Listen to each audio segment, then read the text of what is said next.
Assalamualaikum warahmatullahi wabarakatuh. Saya Nur Fitriani, mahasiswa program studi Manajemen Pendidikan Islam, program Pasca Sarjana Universitas Islam Negeri Sultan Haji Muhammad Idris Samarinda.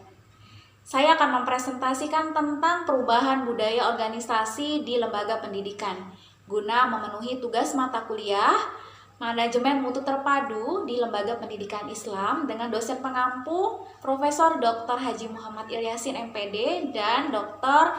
Ahmad Muadin MPD. Berbicara tentang perubahan, kita awali dengan quotes ini. Satu-satunya hal yang pasti terjadi dalam kehidupan di dunia ini adalah perubahan. So, perubahan itu pasti terjadi, termasuk terhadap budaya di dalam lembaga pendidikan. Apa yang menjadi fokus kita kali ini dalam pembahasan perubahan budaya dalam lembaga pendidikan? Yang pertama, bagaimana proses terbentuknya budaya organisasi? Yang kedua, faktor-faktor apa saja yang menjadi pembentuk budaya organisasi? Dan yang ketiga, bagaimana strategi perubahan budaya organisasi? Sebelum masuk lebih jauh tentang tiga hal di atas, ada baiknya kita mengetahui apa pengertian dan fungsi budaya organisasi. Menurut Sri Rahmi, budaya organisasi adalah bentuk keyakinan, asumsi dasar, nilai-nilai, perilaku, ideologi, sikap, kebiasaan, dan harapan-harapan yang dimiliki oleh organisasi yang direpresentasikan melalui tata perilaku dan tindakan organisasi.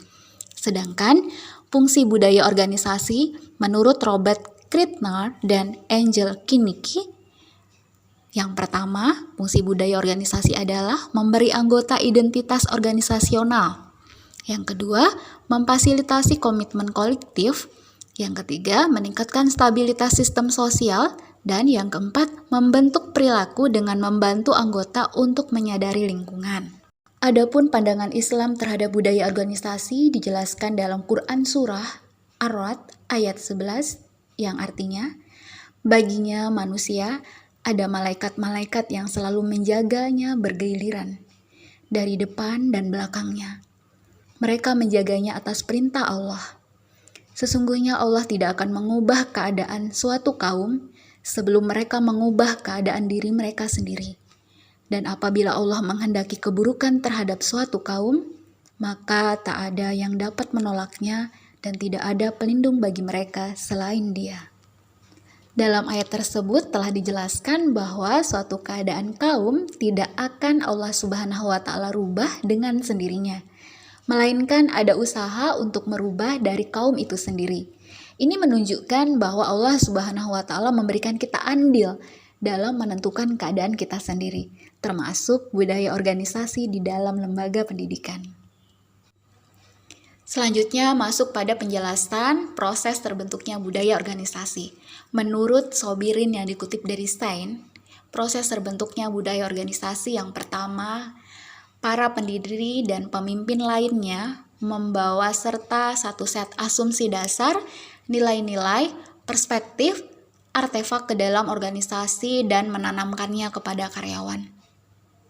Yang kedua, budaya muncul ketika para anggota organisasi berinteraksi satu sama lain untuk memecahkan masalah-masalah pokok organisasi, yakni masalah integrasi internal dan adaptasi eksternal. Dan yang ketiga, proses terbentuknya budaya organisasi karena secara perorangan masing-masing anggota organisasi boleh jadi seorang pencipta budaya baru dengan mengembangkan berbagai cara untuk menyelesaikan persoalan individual. Selanjutnya masuk pada faktor-faktor pembentuk budaya organisasi. Menurut Wibowo adalah yang pertama, keyakinan dan nilai-nilai pendiri organisasi. Yang kedua, norma sosial organisasi. Yang ketiga, masalah adaptasi eksternal. Dan yang keempat, masalah integrasi internal. Selanjutnya masuk pada pembahasan yang terakhir, yaitu strategi perubahan budaya organisasi.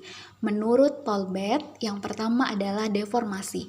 Pada tahap ini perubahan budaya belum terjadi, baru sebatas gagasan.